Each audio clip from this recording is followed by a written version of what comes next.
नमस्कार दोस्तों, आपके अपने YouTube चैनल स्टडी गुरु राज में आप सभी का स्वागत है। दोस्तों, आज के इस वीडियो में मैं आप लोगों को बीटीसी सेकेंड सेमेस्टर गणित विषय के सत्र 2016 के सेकंड सेट को हल कराऊंगा। तो इसके लिए मेरे वीडियो को इन तक देखिए और ये वीडियो पसंद आए तो वीडियो को लाइक करें और ये चैनल पर नए हैं तो चैनल को सब्सक्राइब करें। मैं आप लोगों को बताना चाहूंगा कि मैं इससे पहले सत्र 2017 तथा सत्र 2016 का सेट फर्स्ट हल करवा चुका हूं। तो जो लोग अभी तक मेरे वीडियोज ना देखे हों तो बीटीसी सेकंड सेमेस्टर मैथ के प्लेलिस्ट का लिंक वीडियो के नीचे डिस्क्रिप्शन में दिया गया है, तो आप लोग वहां से मेरे वो वीडियोज भी देख सकते हैं।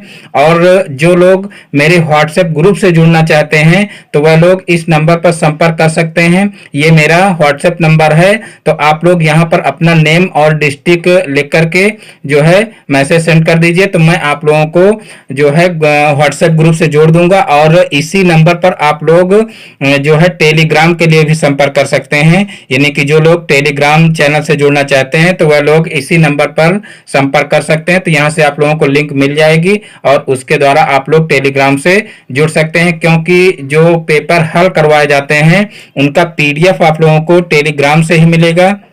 वहीं से आप लोग पीडीएफ जो है डाउनलोड कर सकते हैं। और यहाँ पर जब पेपर सॉल्व करवाया जाता है तो उस समय कोशिश करिए कि आप क्वेश्चन को नोट ना करिए, यानी कि क्वेश्चन को आप लोग अच्छे से समझ लीजिए और उसके बाद फिर बाद में जब पीडीएफ आप लोगों को दी जाती है तो वहां से डाउनलोड करके फिर आप नोट्स बना सकते हैं। क्योंकि यहाँ पर जब एक बार आप समझ लोगे अच्छे से तो बाद में आपको क्वेश्चन करने में कोई प्रॉब्लम नहीं होगी।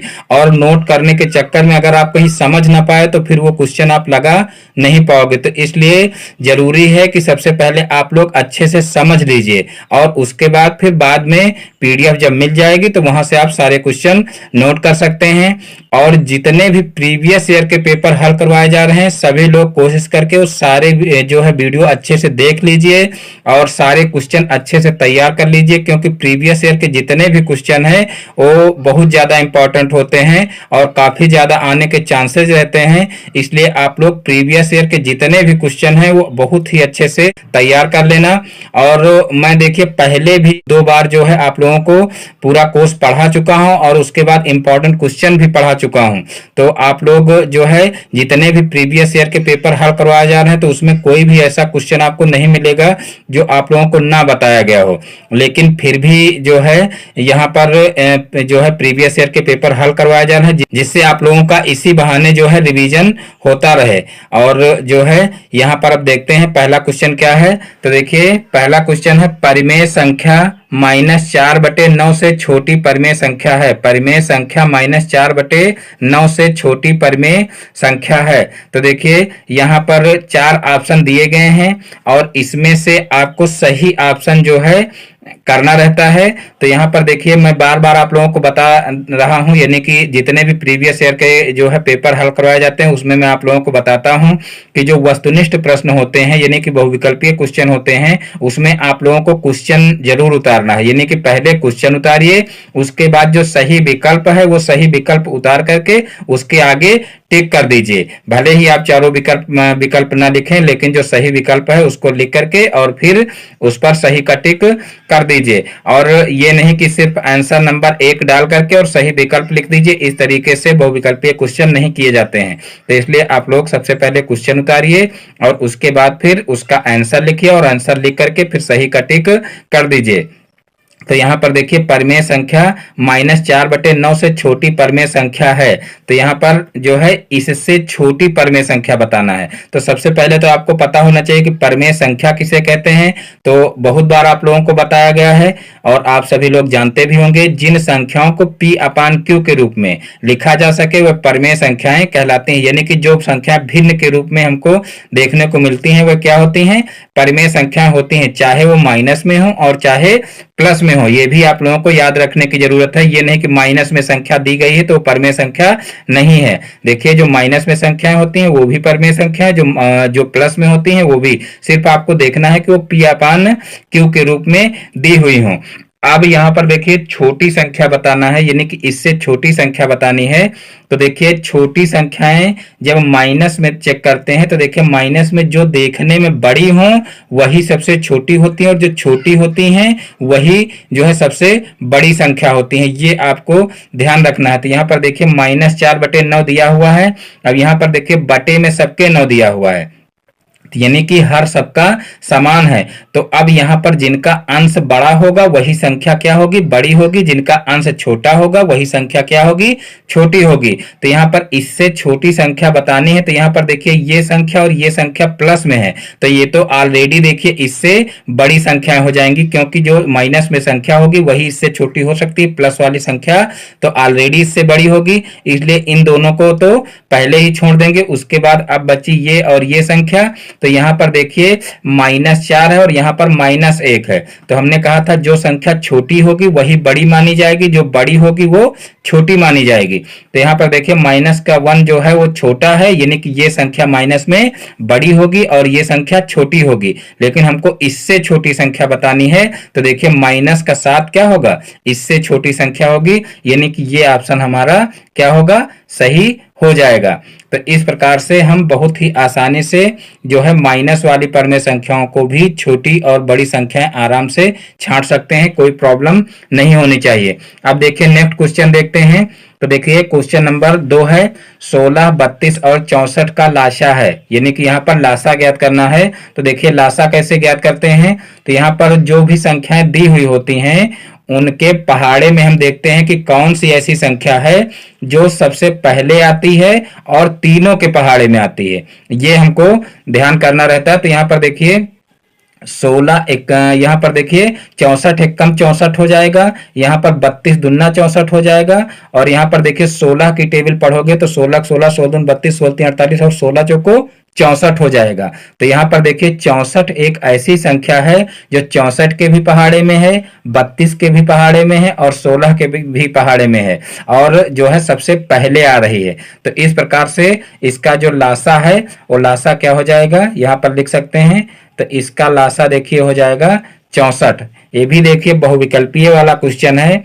यहाँ पर भी आपको 4 ऑप्शन दिए जाएंगे और 4 ऑप्शन में आपको सही ऑप्शन जो है वो चुनना रहेगा। लेकिन यहाँ पर हमने ऑप्शन नहीं लिखे, यहाँ पर सिर्फ आप लोगों को सही आंसर बताया जा रहा है। जब आपको लगाने का तरीका पता होगा तो आप वहां पर लगा करके सही ऑप्शन खुद ब खुद चुन लेंगे। तो यहाँ पर देखिए ये हो जाएगा आपका क्वेश्चन नंबर 2। अब देखिए क्वेश्चन नंबर 3। तो देखिए क्वेश्चन नंबर 3 है, देखिए समीकरण 1.5y - 7 बराबर 0.5y का हल है। देखिए सारे क्वेश्चन आप लोगों को हल करवाए जा चुके हैं। जो स्टूडेंट हमारे साथ पहले से जुड़े हुए हैं उनको तुरंत याद आएगा कि ये सारे क्वेश्चन पहले ही हल हो चुके हैं। तो इसमें ज्यादा क्वेश्चन आप लोगों को वही मिलेंगे जो पहले हल करवाए जा चुके हैं। फिर भी आप लोगों को प्रीवियस ईयर के जो पेपर हैं वो हल करवाए जा रहे हैं। तो जो भी क्वेश्चन यहाँ पर आएंगे उनको मैं हल करवाऊंगा। तो यहाँ पर देखिए यहाँ पर हो जाएगा 1.5y - 7 बराबर 0.5y, यानी कि पहले इसको उतार लेंगे, फिर देखिए इसको क्या करेंगे, इसको इधर पक्षांतर कर लेंगे। तो 1.5y और जो है यहाँ पर हो जाएगा माइनस का 0.5y और बराबर हो जाएगा 7। अब यहाँ पर देखिए क्या हो जाएगा, यहाँ पर जो है 1.5y है, यानी कि 1.5y इसको बोल सकते हैं, और यहाँ पर आधा y इसमें से घट जाएगा तो कितना बचेगा, 1y बचेगा। और y के साथ में 1 लिखा नहीं जाता है, इसलिए यहाँ पर केवल y लिखा जाएगा और यहाँ पर हो जाएगा 7। तो इस प्रकार से y का मान कितना आ जाएगा, 7 आ जाएगा। तो यहाँ पर देखिए y का हल करने का मतलब क्या है कि y का मान हमको निकालना था। तो इस प्रकार से y का मान कितना आ जाएगा, 7 आ जाएगा। अब देखिए नेक्स्ट क्वेश्चन देखते हैं, क्वेश्चन नंबर 4। तो यहाँ पर देखिए y फिर छोटा ब्रैकेट है z - x फिर plus z x - y plus x y - z का हल है। तो ये भी बहुत ही आसान क्वेश्चन है और अभी जल्द ही 1-2 दिन पहले हल भी करवाया गया है। तो यहाँ पर देखिए सबसे पहले क्या करेंगे, इनका अंदर गुणा कर लेंगे। तो यहाँ पर देखिए y का z में गुणा होगा तो y z हो जाएगा, फिर माइनस से माइनस लगाएंगे, फिर y x हो जाएगा, फिर प्लस z x हो जाएगा, फिर यहाँ पर इसका गुणा होगा तो हो जाएगा माइनस का z y और फिर प्लस एक्स वाई हो जाएगा और फिर यहाँ पर माइनस का एक्स जेड हो जाएगा। अब यहाँ पर देखिए वाई जेड है और वाई जेड वाला यहाँ पर देखिए कोई पद और है, तो यहाँ पर देखिए वाई जेड है, यहाँ पर भी वाई जेड है और जो है एक प्लस है एक माइनस, तो दोनों आपस में कैंसिल हो जाएंगे। फिर देखिए यहाँ एक्स वाई है, यहाँ एक्स वाई है, एक प्लस का है एक माइनस का है, दोनों आपस में कैंसिल हो जाएंगे। देखिए यहाँ पर इस तरह से आप लोग भ्रमित ना होना कि कोई संख्या आगे पीछे दी हुई है तो आप उसको सोचो कि ये आपस में मिल नहीं रही हैं। जैसे यहाँ पर देखिए जेड एक्स दिया हुआ है, यहाँ एक्स जेड दिया हुआ है, तो यहाँ पर आप लोग भ्रमित ना होना, यानी कि गुणे में आगे पीछे संख्याएं दी जा सकती हैं। जैसे 2 तिहाई 6 कहो और चाहे 3 दूना 6 कहो, यानी कि आगे पीछे उनको किया जा सकता, कोई प्रॉब्लम नहीं होगी। तो यहाँ पर देखिए एक प्लस में संख्या एक माइनस में है, तो दोनों आपस में कैंसिल हो जाएंगी और इस प्रकार से यहाँ पर देखिए क्या आ जाएगा, 0 आ जाएगा और जो है यही इसका ऑप्शन 0 वाला ऑप्शन सही हो जाएगा। अब देखते हैं नेक्स्ट क्वेश्चन। तो देखिए नेक्स्ट क्वेश्चन है, एक त्रिभुज का क्षेत्रफल 45 वर्ग सेंटीमीटर और आधार 15 सेंटीमीटर है, त्रिभुज की संगत ऊंचाई होगी। तो देखिए यहाँ पर हम सीधे से त्रिभुज के क्षेत्रफल का फार्मूला लगा देंगे। तो यहाँ पर देखिए त्रिभुज के क्षेत्रफल का फार्मूला क्या हो जाएगा, तो यहाँ पर लिख लीजिए त्रिभुज का क्षेत्रफल बराबर देखिए फार्मूला होता है 1/2 गुणे आधार गुणे ऊंचाई, ये होता है इसका फार्मूला। तो यहाँ पर देखिए त्रिभुज का क्षेत्रफल दिया हुआ, तो क्षेत्रफल की जगह पर 45 लिख लेंगे, फिर यहाँ पर 1/2 हो जाएगा और आधार देखिए 15 सेंटीमीटर दिया हुआ है, तो 15 सेंटीमीटर लिख लेंगे और ऊंचाई हमको ज्ञात करनी है, तो ऊंचाई को ऊंचाई ही लिखा रहने देंगे। अब देखिए क्या करेंगे, अब यहाँ पर ऊंचाई को एक तरफ रखेंगे, बाकी संख्याओं को पक्षांतर कर देंगे। तो यहाँ पर देखिए ऊंचाई को मान लीजिए हम इधर ही रख रहे हैं और इन संख्याओं को इधर भेजेंगे। तो देखिए ऊंचाई के साथ में 15 क्या कर रहा है, गुणा कर रहा है, तो इधर जाएगा तो भाग करेगा, तो 45 बटे कितना हो जाएगा, 15 हो जाएगा। और फिर यहाँ पर देखिए 2 इसके साथ में ऊंचाई के साथ में क्या कर रहा है, भाग कर रहा है, तो ये जाएगा इधर तो गुणा करेगा, तो ये ऊपर जाएगा यानी कि अंश में गुणा करेगा। और फिर यहाँ पर देखिए ऊंचाई बराबर लिख लेंगे, यहाँ पर 15 तिया 45 हो जाएगा और फिर 3 का 2 में गुणा हो जाएगा, तो 3 दूना 6 हो जाएगा। तो इस प्रकार से ऊंचाई हमारी कितनी आ जाएगी, 6 आ जाएगी। सेंटीमीटर में दी हुई थी, यहाँ पर इस तरीके से सेंटीमीटर लिख लेंगे, तो ऊंचाई हमारी कितनी आ गई, 6 सेंटीमीटर, और यही हमारा क्या हो जाएगा, आंसर हो जाएगा। तो इस प्रकार से इस टाइप के क्वेश्चन बहुत ही आसानी से किए जा सकते हैं। देखिए 5 ही बहुविकल्पीय क्वेश्चन दिए जाते हैं, तो 5 बहुविकल्पीय क्वेश्चन आप लोगों को हल करा दिए गए हैं। अब देखते हैं अतिलघुत्तरीय क्वेश्चन।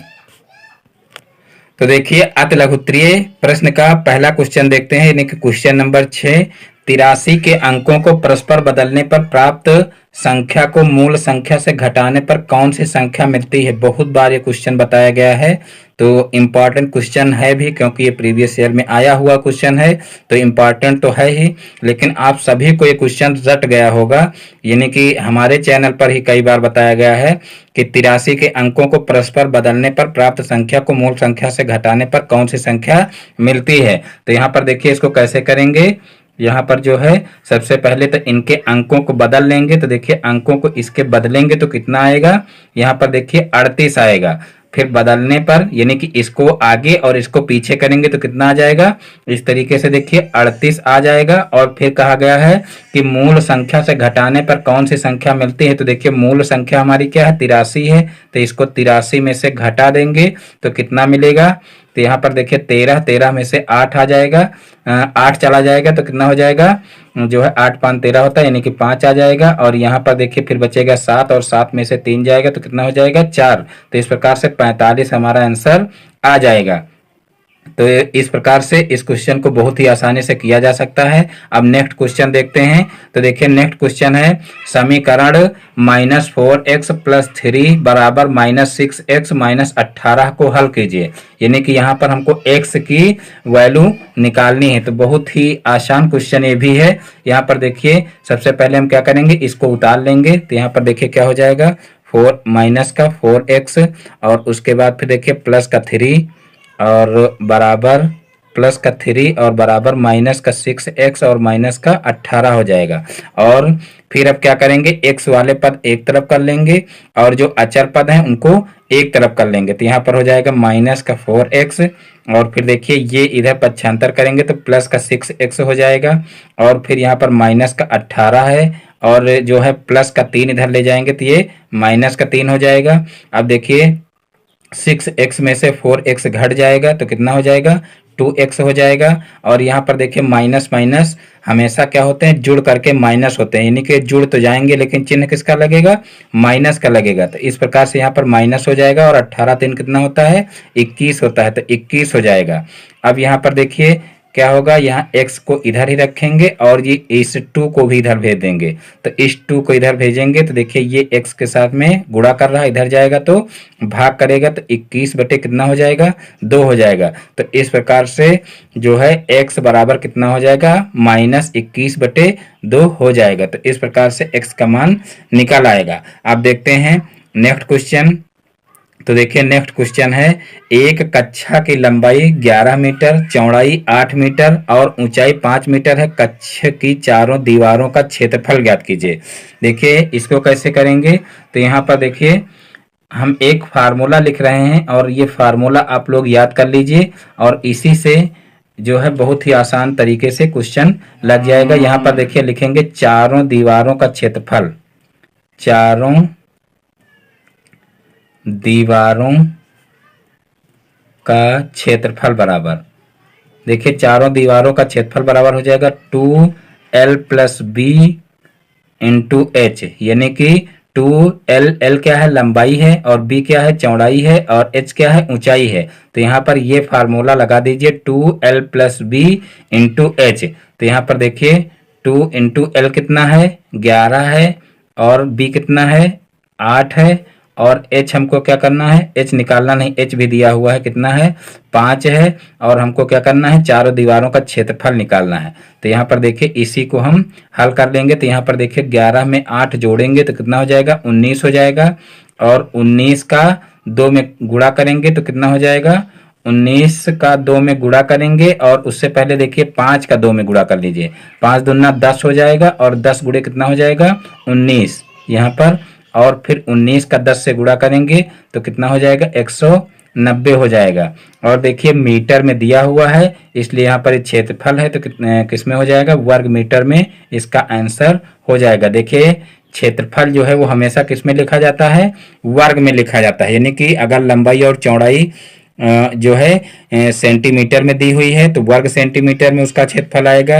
अगर मीटर में लंबाई चौड़ाई दी हुई है तो हमेशा वर्ग मीटर में जो है उसका क्षेत्रफल आएगा। ये आप लोगों को विशेष रूप से ध्यान रखना है। तो यहाँ पर देखिए यही फार्मूला आपको लगाना है, चारों दीवारों का क्षेत्रफल कहा जाए तो 2l + b × h, इस तरीके से यही फार्मूला लगा देंगे और जो है बहुत ही आसानी से क्वेश्चन हल हो जाएगा। अब देखते हैं नेक्स्ट क्वेश्चन। तो देखिए नेक्स्ट क्वेश्चन है, x² + 1/x² का मान ज्ञात कीजिए, जबकि x + 1/x = 2 दिया हुआ है।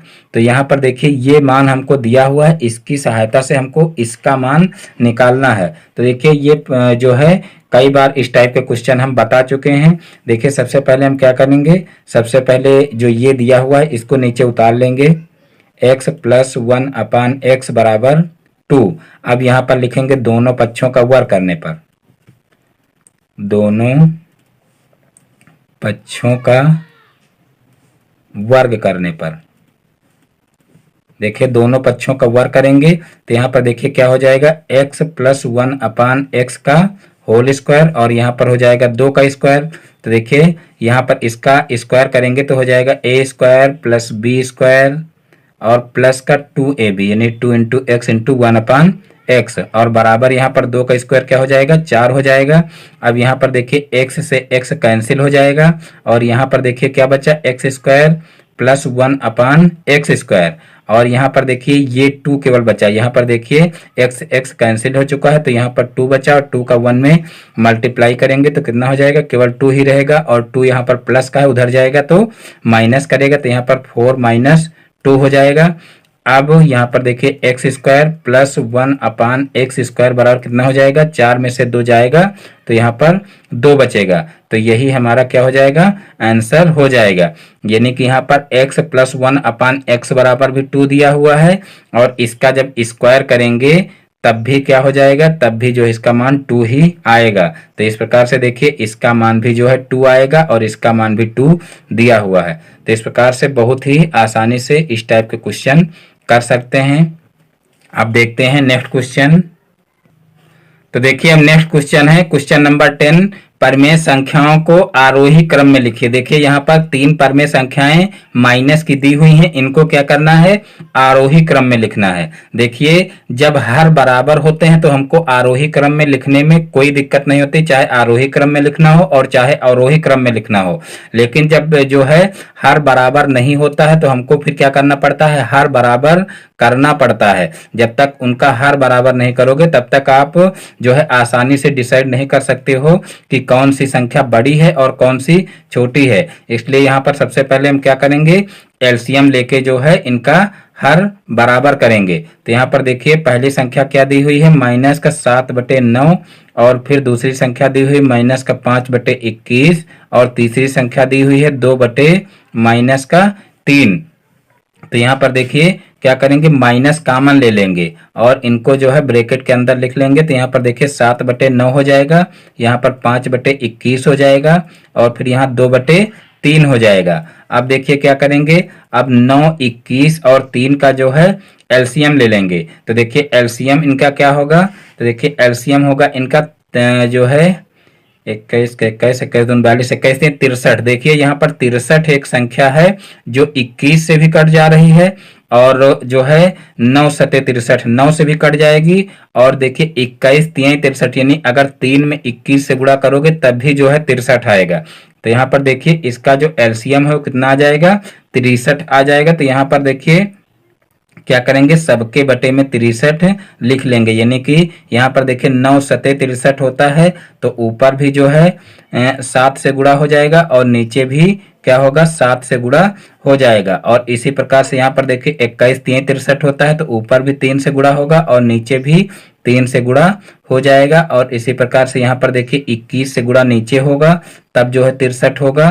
तो यहाँ पर देखिए ऊपर भी क्या करेंगे, 21 से गुणा कर देंगे। तो इस प्रकार से देखिए ये संख्याएं हो जाएंगी। अब गुणा करके इनको लिख लेंगे। तो यहाँ पर देखिए हो जाएगा 7×7=49, 9×7=63, और फिर यहाँ पर 5×3=15 हो जाएगा, और यहाँ पर 21×3=63 हो जाएगा, और फिर यहाँ पर देखिए 21×2=42 हो जाएगा, और फिर यहाँ पर देखिए क्या हो जाएगा, 21×3=63 हो जाएगा।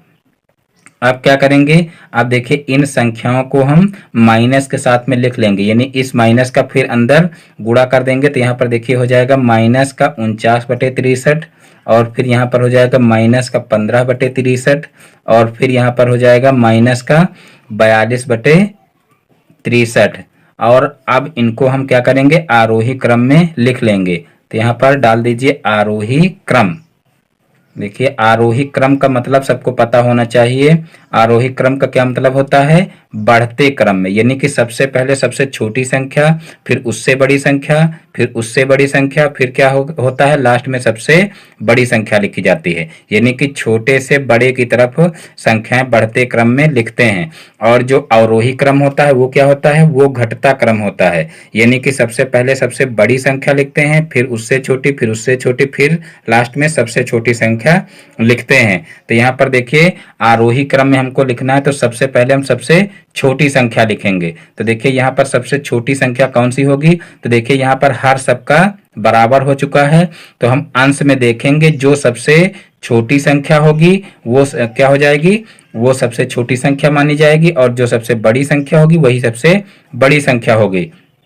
तो एक बात अभी देखिए पहले बताई गई थी कि माइनस में जो संख्या सबसे छोटी होती है वही सबसे बड़ी मानी जाती है, और जो सबसे बड़ी होती है वही सबसे छोटी मानी जाती है। तो यहाँ पर देखिए माइनस में ये सबसे बड़ी संख्या है, इसका मतलब क्या होगा, यही सबसे छोटी संख्या हो जाएगी, तो इसी को सबसे पहले लिख लेंगे। फिर देखिए इससे बड़ी संख्या कौन सी है, तो इससे बड़ी संख्या देखिए ये मानी जाएगी, क्योंकि माइनस में देखिए इससे ये छोटी संख्या है तो यही इससे बड़ी मानी जाएगी। तो यहाँ पर माइनस का क्या हो जाएगा, 42/63 हो जाएगा। और फिर सबसे लास्ट में देखिए माइनस का 15/63 लिख लेंगे और यही हमारा क्या हो जाएगा, आंसर हो जाएगा। तो इस टाइप से जो है माइनस वाली संख्याओं को बड़े ही आसानी से आरोही क्रम में लिखा जा सकता है। अब देखते हैं नेक्स्ट क्वेश्चन।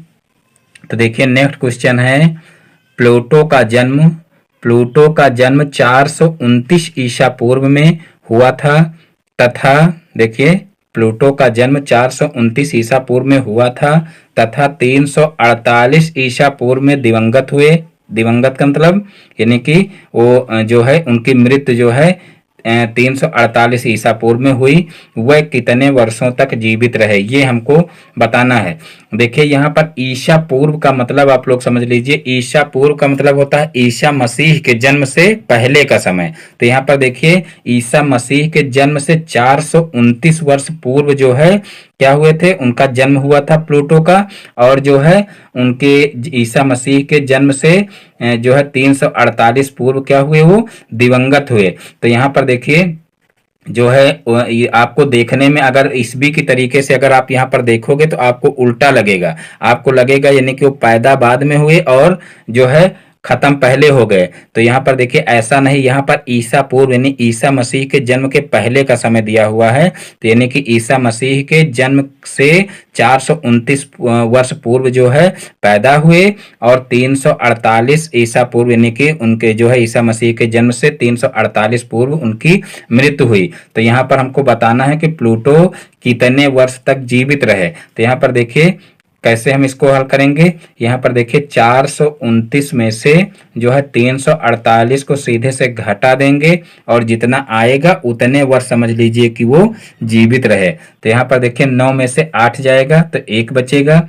फिर यहाँ पर देखिए यहाँ पर 2 में से 4 जाएगा तो यहाँ पर 2 में से 4 जाएगा नहीं, इधर से 1 हासिल लेंगे तो यहाँ हो जाएगा 12 और 12 में से 4 जाएगा तो कितना हो जाएगा, 8 हो जाएगा। और फिर यहाँ 3 बचा, 3 में से 3 जाएगा 0 हो जाएगा। तो यहाँ पर देखिए 81 वर्ष आ रहा है, यानी कि प्लूटो कितने वर्ष जीवित रहे, 81 वर्ष जीवित रहे। तो इस प्रकार से इस टाइप के क्वेश्चन बहुत ही आसानी से हल किए जा सकते हैं। लेकिन जो स्टूडेंट अगर यहाँ पर ध्यान न दिए और ईसा पूर्व का मतलब उनको नहीं पता हुआ तो उनको लगेगा कि क्वेश्चन गलत दिया हुआ है। तो यहाँ पर देखिए क्वेश्चन गलत नहीं है, आप लोग जान लीजिए कि ईसा पूर्व का मतलब है ईसा मसीह के जन्म के पहले का समय। फिर देखिए नेक्स्ट क्वेश्चन है यहाँ पर लघुत्तरीय प्रश्न, यानी कि अब आपके लघुत्तरीय प्रश्न शुरू हो गए हैं। अभी तक अतिलघुत्तरीय क्वेश्चन चल रहे थे। तो यहाँ पर देखिए लघुत्तरीय प्रश्न का पहला क्वेश्चन देखते हैं। 112 माइनस यहाँ पर बड़ा ब्रैकेट है 121, फिर भागे 11 गुणे 11 दिया हुआ है, माइनस माइनस 4 और फिर माइनस, फिर मंझला ब्रैकेट 3 माइनस, फिर देखिए रेखा ब्रैकेट दिया हुआ 8 माइनस 1 और फिर दिया हुआ है मंझला ब्रैकेट, फिर बड़ा ब्रैकेट को सरल कीजिए। देखिए ये क्वेश्चन भी आप लोगों को हल करवाया गया है और जो लोग पहले से हमसे जुड़े हुए हैं वो देख चुके होंगे इसका सॉल्यूशन, और यहाँ पर भी मैं आप लोगों को बता रहा हूँ तो आप लोग ध्यान से देखना। जैसा कि आप सभी को पता भी हो गया होगा कि ये बॉडमॉस रूल से हल होगा। तो जो लोग बॉडमॉस रूल से हल करना जानते होंगे तो बहुत ही आसानी से इस टाइप के क्वेश्चन कर सकते हैं। तो यहाँ पर देखिए क्या हो जाएगा, 112 माइनस 121, यानी कि सबसे पहले हम क्या करेंगे, इस सवाल को ऐसे ही उतार लेंगे जैसे लिखा हुआ है, 11 गुणे 11 और फिर माइनस यहाँ पर हो जाएगा माइनस का 4 और फिर माइनस यहाँ पर मंझला ब्रैकेट 3 माइनस 8 माइनस 1 और फिर रेखा ब्रैकेट और फिर मंझला ब्रैकेट और फिर बड़ा ब्रैकेट। अब देखिए क्या करेंगे, अब यहाँ पर बराबर का चिन्ह लगाएंगे। अब देखिए सबसे पहले हम क्या करते हैं कि देखिए बॉडमॉस रूल में सबसे पहले हम ब्रैकेट को हल करते हैं और ब्रैकेट में सबसे पहले हम रेखा ब्रैकेट को हल करते हैं, उसके बाद छोटा ब्रैकेट, उसके बाद मंझला ब्रैकेट, उसके बाद बड़ा ब्रैकेट। तो यहाँ पर देखिए सबसे पहले हम क्या हल करेंगे, रेखा ब्रैकेट को हल करेंगे। तो यहाँ पर हो जाएगा 112 माइनस 121, यानी बाकी संख्याओं को ऐसे उतार लेंगे, 11 गुणे 11 और फिर यहाँ पर माइनस 4 और फिर यहाँ पर देखिए मंझला ब्रैकेट, यहाँ पर 3 माइनस 8 में से 1 जाएगा तो यहाँ पर 7 बचेगा। इस प्रकार से रेखा ब्रैकेट हल हो जाएगा। अब देखिए क्या करेंगे, अब जो है छोटे ब्रैकेट को हल करेंगे तो यहाँ पर बाकी संख्याओं को ऐसे उतार लेंगे और उसके बाद फिर छोटे ब्रैकेट को हल कर लेंगे। तो यहाँ पर देखिए छोटा ब्रैकेट ये भी है, तो यहाँ पर 11 ग्रहीयम कितना हो जाएगा, 121 हो जाएगा। तो यहाँ पर 121 लिख लेंगे और उसके बाद फिर छोटा ब्रैकेट हटा देंगे, फिर माइनस, यहाँ पर देखिए माइनस माइनस का गुणा प्लस हो जाएगा, तो यहाँ पर प्लस लिख लेंगे, प्लस का 4 हो जाएगा। और इस प्रकार से ये जो छोटा ब्रैकेट है, छोटा ब्रैकेट हटा देंगे और फिर यहाँ पर देखिए माइनस और फिर मंझला ब्रैकेट है। तो यहाँ पर देखिए अब क्या करेंगे, मंझले ब्रैकेट को भी हल कर लेंगे, क्योंकि यहाँ पर छोटा ब्रैकेट हल हो चुका है। चाहे तो हम अगले स्टेप में इसको हल करें और चाहे तो यहीं पर भी हल कर लें, तब भी कोई प्रॉब्लम नहीं है। तो यहाँ पर देखिए 7 में से 3 जाएगा तो माइनस का 4 बचेगा और फिर जो है माइनस के 4 को जो है माइनस से गुणा करेंगे तो कितना हो जाएगा, प्लस का 4 हो जाएगा। तो प्लस का 4 हो जाएगा और फिर यहाँ पर जो है बड़ा ब्रैकेट लगा लेंगे। अब देखिए क्या करेंगे, यहाँ पर 112 हो जाएगा और माइनस यहाँ पर देखिए 121 से 121 का भाग करेंगे, क्योंकि देखिए यहाँ पर बड़ा ब्रैकेट केवल बचा हुआ है और जो है बड़े ब्रैकेट में भी अब देखिए सबसे पहले क्या हल करेंगे, भाग हल करेंगे। तो यहाँ पर जब भाग हल करेंगे तो 121 का 121 से भाग करेंगे तो कितना आएगा, 1 आएगा और फिर यहाँ पर प्लस का 4 हो जाएगा और यहाँ भी प्लस का 4 हो जाएगा। अब यहाँ पर देखिए 112 हो जाएगा और माइनस यहाँ पर 4 4 8 हो जाएगा, 8 1 9 हो जाएगा, यानी कि 9 इसमें से घट जाएगा। अब 112 में से 9 जाएगा तो कितना हो जाएगा, 103 हो जाएगा। तो इस प्रकार से 103 हमारा आंसर आ जाएगा। तो इस प्रकार से बॉडमास रूल के हिसाब से बहुत ही आसानी से जो है ये क्वेश्चन हल किए जा सकते हैं। अब देखते हैं नेक्स्ट क्वेश्चन। फिर देखिए नेक्स्ट क्वेश्चन है क्वेश्चन नंबर 13। कापियों की वह छोटी सी छोटी संख्या ज्ञात कीजिए जो 3, 6, 12 व 15 बंडलों में अलग अलग किंतु बराबर बराबर बांटी जा सके। बहुत ही आसान क्वेश्चन है। तो देखिए इसको कैसे हल करेंगे। तो देखिए इस टाइप के क्वेश्चन जो हैं, इस टाइप के क्वेश्चन पढ़ने के बाद हमको तुरंत ये पता लग जाना चाहिए कि हमको क्या करना है इसमें। यानी कि ये तो निश्चित हो जाता है कि ऐसे जो है क्वेश्चन में या तो लासा निकाला जाता है या तो मासा निकाला जाता है, लेकिन अब ये नहीं निश्चित हो पाता है कि हम लासा निकालें कि मासा निकालें। तो यहाँ पर देखिए क्या कहा गया है कि कापियों की वो छोटी सी छोटी संख्या ज्ञात कीजिए जो 3, 6, 12 व 15 बंडलों में अलग अलग किंतु बराबर बराबर बांटी जा सके। तो यहाँ पर देखिए हमको वो संख्या ज्ञात करनी है जो इन संख्याओं से भाग करने पर पूरी पूरी विभाजित हो जाए। तो यानी कि वो संख्या हमारी क्या हो सकती है, इन संख्याओं का लासा ही हो सकती है। और अगर मासा कहा जाता तो मासा कहा जाता कि वो संख्या जो है इन संख्याओं को पूरी पूरी विभाजित कर दे। तो यहाँ पर देखिए क्वेश्चन पढ़ने से हमको स्पष्ट हो रहा है कि देखिए ऐसी वो संख्या होगी, यानी कि कापियों की वो संख्या ऐसी होगी जो इन सभी संख्याओं से पूरी पूरी विभाजित हो जाए। तो यहाँ पर हम क्या करेंगे, 3, 6, 12 और 15 का हम लासा ज्ञात कर लेंगे। तो यहाँ पर देखिए भाग विधि से लासा ज्ञात कर लीजिए। 3, 6, 12 और 15 का लासा देखिए ज्ञात करेंगे। तो यहाँ पर सबसे पहले देखिए 2 से इसको काटेंगे। तो यहाँ पर देखिए 3 नहीं कटेगा तो इसको ऐसे उतार लेंगे। फिर यहाँ पर 2 तिहाई 6 हो जाएगा और यहाँ 2 छक्का 12 हो जाएगा और 15 को ऐसे उतार लेंगे। फिर देखिए अभी 2 से 6 और कटेगा तो यहाँ पर 3 को ऐसे उतार लेंगे और यहाँ पर 3 को ऐसे फिर उतार लेंगे और फिर यहाँ पर 2 तिहाई 6 हो जाएगा और फिर यहाँ पर 15 को ऐसे उतार लेंगे। अब यहाँ पर कोई संख्या 2 से नहीं कटेगी, अब इसको हम 3 से काटेंगे। तो देखिए 3 एकम 3 हो जाएगा, 3 एकम 3 और 3 एकम 3, तीनों पची 15 हो जाएगा। अब यहाँ पर 15 सॉरी यहाँ पर 5 से काटेंगे इसको। तो यहाँ पर देखिए कितना हो जाएगा, 1, यहाँ भी 1 और यहाँ पर भी 1 और यहाँ पर भी 5 एकम 5 हो जाएगा। तो इस प्रकार से देखिए इन संख्याओं का क्या करेंगे, अब गुणा कर लेंगे और जो गुणनफल आएगा वही क्या होगा, इनका लासा हो जाएगा और वही जो है कापियों की वो संख्या हो जाएगी। तो यहाँ पर लासा हम निकाल लेंगे। लासा बराबर कितना हो जाएगा, 2 गुणे 2 गुणे 3 गुणे 5। तो यहाँ पर देखिए कितना हो जाएगा, 2 दूना 4, 4 पंचे 20 और 20 तिहाई 60, यानी कि 60 जो है आंसर हमारा हो जाएगा। यानी कि जो कॉपियों की संख्या है वो कितनी हो जाएगी, 60 हो जाएगी। तो इस प्रकार से इस टाइप के क्वेश्चन आराम से किए जा सकते हैं। अब देखते हैं नेक्स्ट क्वेश्चन।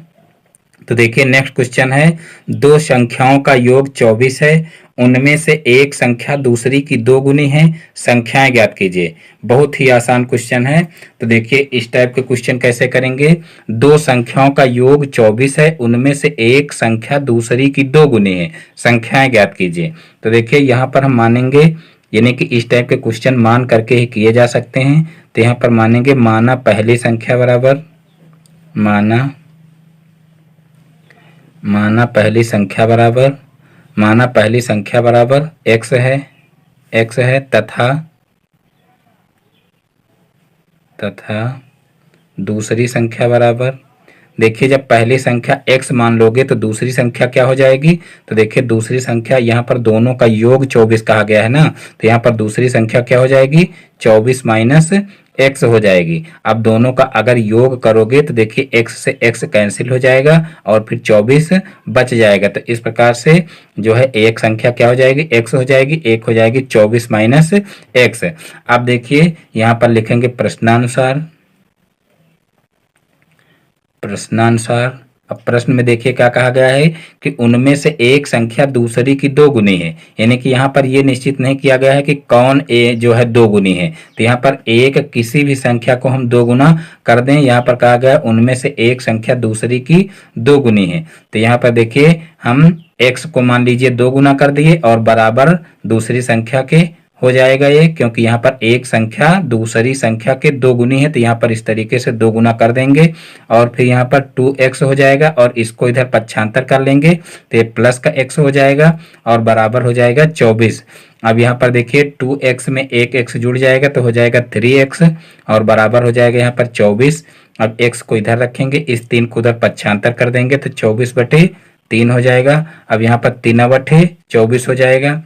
अब देखिए x बराबर कितना आ जाएगा, 8 आ जाएगा। तो इस प्रकार से जो है x की वैल्यू आ जाएगी। अब यहाँ से इस x की वैल्यू को क्या करेंगे, यहाँ पर रख देंगे तो हमारी पहली संख्या और दूसरी संख्या आ जाएगी। तो यहाँ पर नीचे लैंग्वेज में लिख सकते हैं अतः पहली संख्या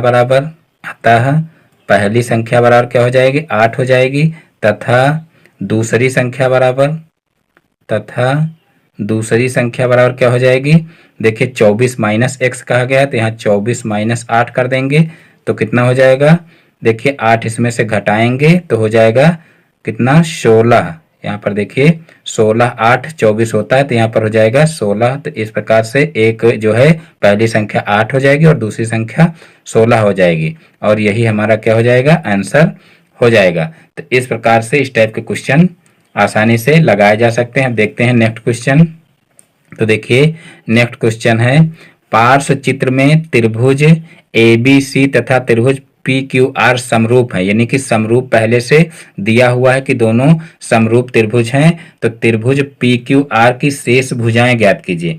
देखिए यहाँ पर त्रिभुज ABC और PQR समरूप त्रिभुज हैं, ये दिया गया है और हमको करना क्या है, हमको जो है जो शेष भुजाएं हैं उनको ज्ञात करना। तो यहाँ पर देखिए जो बड़ा वाला त्रिभुज है यानी कि ABC, इसकी तीनों भुजाएं दी हुई हैं और जो छोटा वाला त्रिभुज है उसकी सिर्फ एक भुजा दी हुई है। तो हमको क्या करना है, इसकी जो शेष दो भुजाएं हैं उनको ज्ञात करना है। तो यहाँ पर देखिए समरूप त्रिभुज की एक कंडीशन होती है कि जो त्रिभुज की संगत भुजाएं होती हैं, मान लीजिए दो त्रिभुज समरूप त्रिभुज हैं तो उनकी जो संगत भुजाएं होती हैं वो एक दूसरे के समानुपाती होती हैं। तो ये कंडीशन हमको लगाना है और फिर जो है इनके मान निकाल लेना है। तो देखिए त्रिभुज ABC और त्रिभुज PQR कहा गया है कि समरूप त्रिभुज है, तो इनकी जो संगत भुजाएं हैं वो क्या होंगी, समानुपाती होंगी। तो यहाँ पर हम लिख लेंगे AB और अपान BC।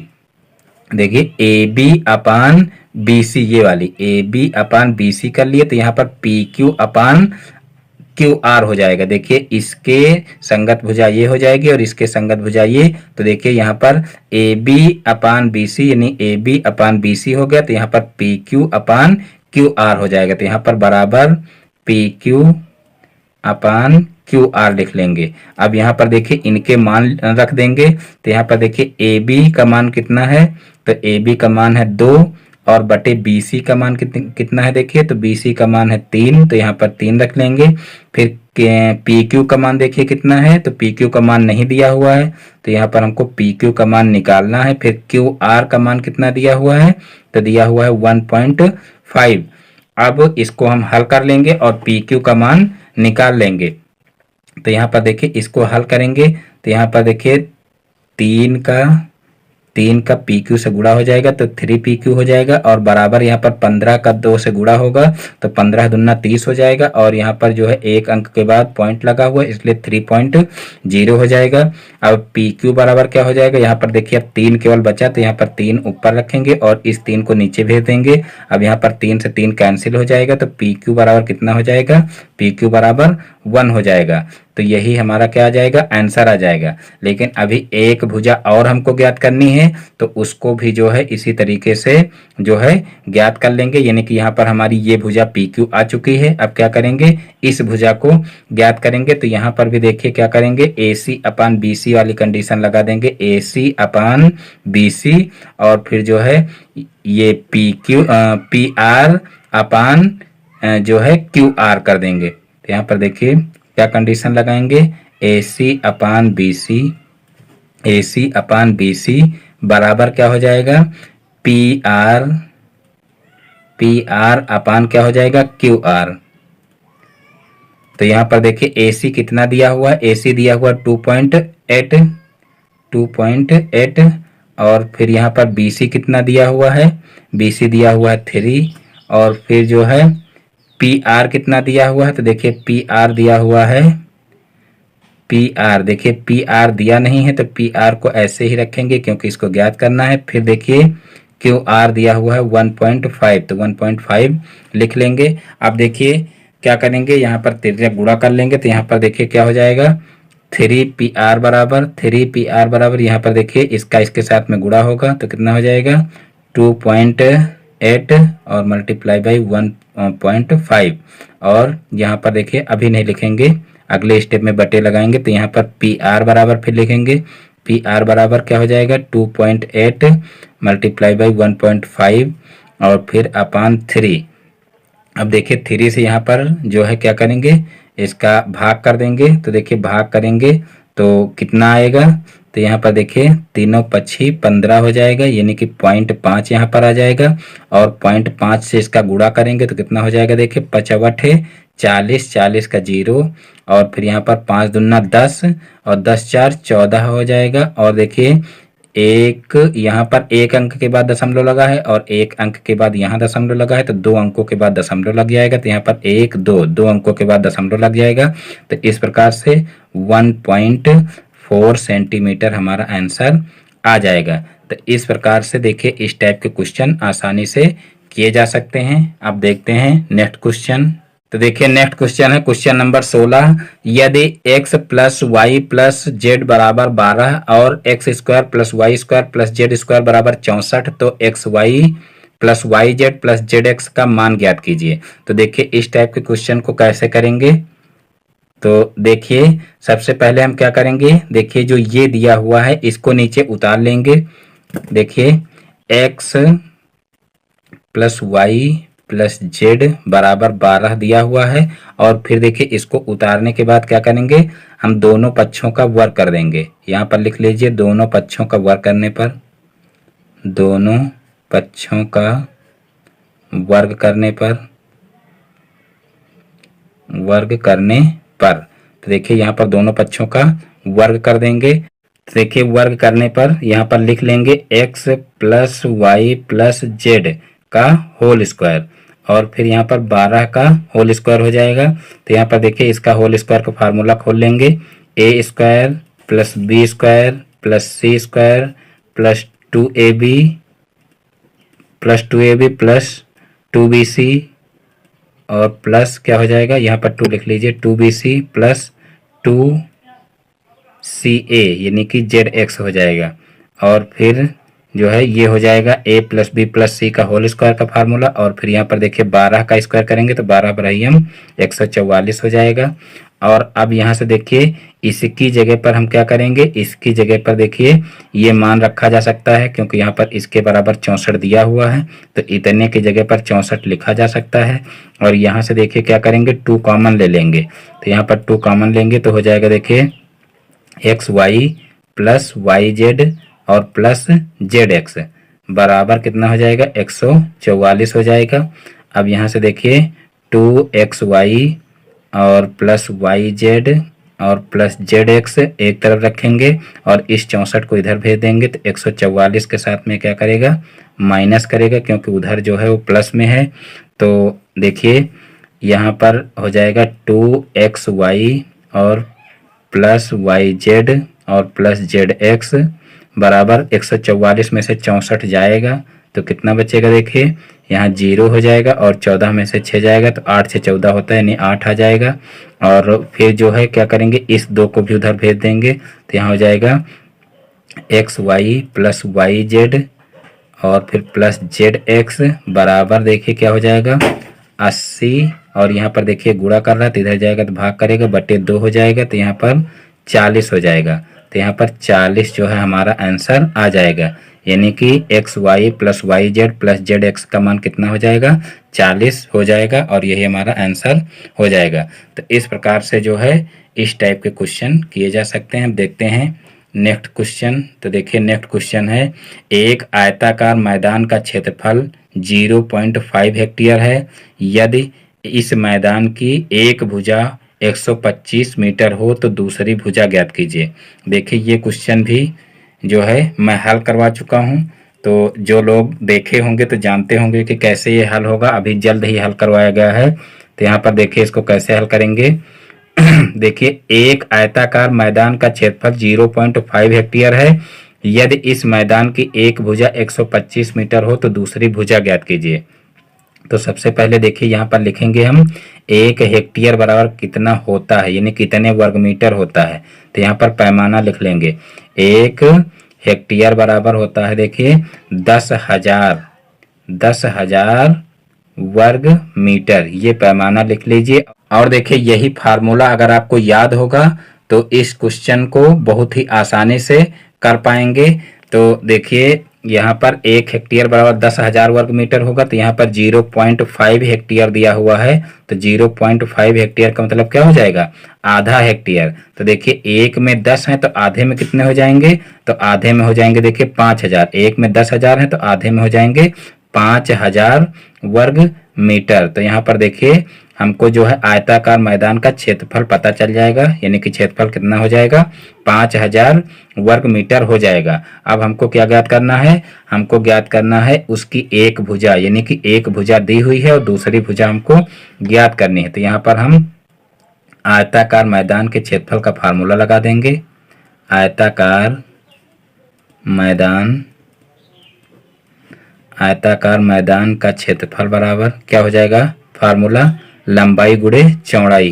तो देखिए यहाँ पर अभी लंबाई और चौड़ाई हमको निश्चित नहीं है कि ये जो दी हुई है ये लंबाई है कि चौड़ाई है, लेकिन हम दोनों की जगह पर कहीं पर भी इसको रख सकते हैं। जो संख्या बड़ी होगी वही क्या मान ली जाएगी, लंबाई मान ली जाएगी। यहाँ पर देखिए 125 दिया हुआ है तो यहाँ पर लंबाई हम 125 रख लेंगे और चौड़ाई मान लीजिए हमको निकालना है, तो इसको ऐसे ही रखेंगे। और मैदान का क्षेत्रफल कितना दिया हुआ है, 5,000 दिया हुआ है। अब देखिए यहाँ पर चौड़ाई को एक तरफ रखेंगे और फिर इस 125 को इधर पक्षांतर कर लेंगे, तो यहाँ पर हो जाएगा 5,000 बटे 125। अब 125 से देखिए भाग करेंगे तो कितना हो जाएगा, देखिए 125 चौको हो जाएगा 500, तो यहाँ पर 4 आ जाएगा, फिर एक जीरो है तो एक जीरो उतार लेंगे, तो यहाँ पर हो जाएगा 40 मीटर। तो इस प्रकार से देखिए 40 जो है यहाँ पर 125 से छोटी संख्या रही, इसका मतलब ये चौड़ाई ही होगी। तो इस प्रकार से चौड़ाई आसानी से निकाली जा सकती है, और या कह लीजिए इसकी जो दूसरी भुजा है वो आसानी से निकाली जा सकती है। अब देखते हैं नेक्स्ट क्वेश्चन। तो देखिए नेक्स्ट क्वेश्चन है, एक न्याय पंचायत में 2x + 3 ग्राम सभाएं हैं। एक न्याय पंचायत में 2x प्लस 3 ग्राम सभाएं हैं। प्रत्येक ग्राम सभा में x square plus 5x plus 6 नलकूप हैं। न्याय पंचायत में कुल कितने नलकूप हैं? यदि x बराबर 1 हो तो नलकूपों की संख्या ज्ञात कीजिए। तो यहाँ पर हमको क्या करना है? नलकूपों की संख्या ज्ञात करनी है। तो देखिए यहाँ पर पंचायत में इतनी ग्राम सभाएं दिया हुआ है कि 2x प्लस 3 ग्राम सभाएं हैं और प्रत्येक ग्राम सभा में इतने नलकूप हैं। तो यहाँ पर देखिए हमको क्या करना है? कुल नलकूप निकालना है। तो कुल नलकूप निकालने के लिए क्या करेंगे? इनका आपस में गुणा कर देंगे। तो यहाँ पर देखिए नीचे हम क्या करेंगे? लिख लेंगे कुल नलकूप बराबर कुल नलकूप बराबर क्या हो जाएगा? इन दोनों का गुणा हो जाएगा 2x plus 3 multiply by x square plus 5x और प्लस 6। तो यहाँ पर देखिए इनका गुणा हो जाएगा। तो देखिए सबसे पहले इसका गुणा पूरे में करेंगे तो कितना हो जाएगा? 2x की पावर 3, फिर यहाँ पर 2x का 5x से होगा तो कितना हो जाएगा? प्लस का 5 दूना 10x स्क्वायर और फिर इसका इससे गुणा होगा तो कितना हो जाएगा? 6 दूनी 12x और फिर देखिए इसका गुणा इससे होगा तो हो जाएगा 3x स्क्वायर। फिर देखिए इसका गुणा इससे होगा तो तीनों पक्षी 15x हो जाएगा और फिर देखिए इसका गुणा इससे होगा तो 6 त्रिक 18 हो जाएगा। तो यहाँ पर प्लस का 18 लिख लेंगे। उसके बाद फिर देखिए क्या करेंगे? अब यहाँ पर जो भी संख्याएं जुड़ घट रही हैं उनको जोड़ घटा लेंगे। तो यहाँ पर देखिए एक्स क्यूब वाली कोई और संख्या नहीं है तो यहाँ पर इसको ऐसे उतार लेंगे। उसके बाद एक्स स्क्वायर के देखिए 2 पद हैं तो इनको जोड़ लेंगे, प्लस में है तो यहाँ पर 10 3 13 हो जाएगा, 13 एक्स स्क्वायर हो जाएगा। फिर यहाँ पर एक्स वाले भी 2 पद हैं तो इनको भी जोड़ लेंगे। तो यहाँ पर देखिए 12 और 15 कितना हो जाएगा? 27 हो जाएगा। तो यहाँ पर 27 एक्स लिख लेंगे और उसके बाद फिर यहाँ पर प्लस का 18 है तो प्लस का 18 उतार लेंगे। अब देखिए यहाँ पर ये नलकूपों की कुल संख्या हो जाएगी। अब देखिए यहाँ पर कहा गया है कि यदि x बराबर 1 हो तो नलकूपों की संख्या ज्ञात कीजिए। तो यहाँ पर नीचे हम लिख देंगे कि x बराबर 1 रखने पर तो यहाँ पर x बराबर 1 रख देंगे तब जो है कुल नलकूपों की संख्या क्या हो जाएगी? पुनः यहाँ पर लिख सकते हैं कुल नलकूप बराबर, यहाँ पर लिख लीजिए तब कुल नलकूप बराबर। तो यहाँ पर देखिए इसमें हम जो है x की वैल्यू रख लेंगे तो यहाँ पर 2 और 1 का क्यूब हो जाएगा प्लस 13 और फिर 1 का स्क्वायर हो जाएगा प्लस 27 गुणे x हो जाएगा यानी कि 1 और फिर प्लस 18। और अब देखिए यहाँ पर 1 का क्यूब होगा तो 1 ही रहेगा तो यहाँ पर 2 इंटू 1 हो जाएगा और प्लस 13 इंटू 1 हो जाएगा और प्लस 27 इंटू 1 हो जाएगा और प्लस 18 हो जाएगा। अब देखिए यहाँ पर 2 एकम 2 और 3 एकम 13 एकम 13 हो जाएगा और प्लस 27 एकम 27 हो जाएगा और प्लस का 18 हो जाएगा। अब इन सभी को जोड़ लेंगे तो देखिए यहाँ पर जो है 13 में 27 जोड़ेंगे तो कितना हो जाएगा? देखिए यहाँ पर 40 हो जाएगा और 40 में 18 जोड़ेंगे तो कितना हो जाएगा? 40 में 18 जोड़ेंगे 58 हो जाएगा और 58 में 2 जोड़ेंगे तो कितना हो जाएगा? 60 हो जाएगा। तो इस प्रकार से कुल नलकूपों की संख्या कितनी हो जाएगी? 60 हो जाएगी और यही हमारा आंसर आ जाएगा। तो इस प्रकार से ये जो 2016 का सेकंड सेट था ये पूरा का पूरा सॉल्व हो गया है। तो मैं उम्मीद करता हूं कि इसके सारे क्वेश्चन आप लोगों को बहुत ही अच्छे से समझ में आ गए होंगे। दोस्तों यदि हमारा वीडियो पसंद आया हो तो वीडियो को लाइक करें और ये चैनल पर नए हैं तो चैनल को सब्सक्राइब करें और बेल आइकन को प्रेस कर लें जिससे हमारे आगे आने वाले वीडियो का नोटिफिकेशन आपके मोबाइल पर सबसे पहले पहुँचे। फिर मिलते हैं अपने नेक्स्ट वीडियो में एक नए टॉपिक के साथ में। तब तक के लिए जय हिंद, वंदे मातरम।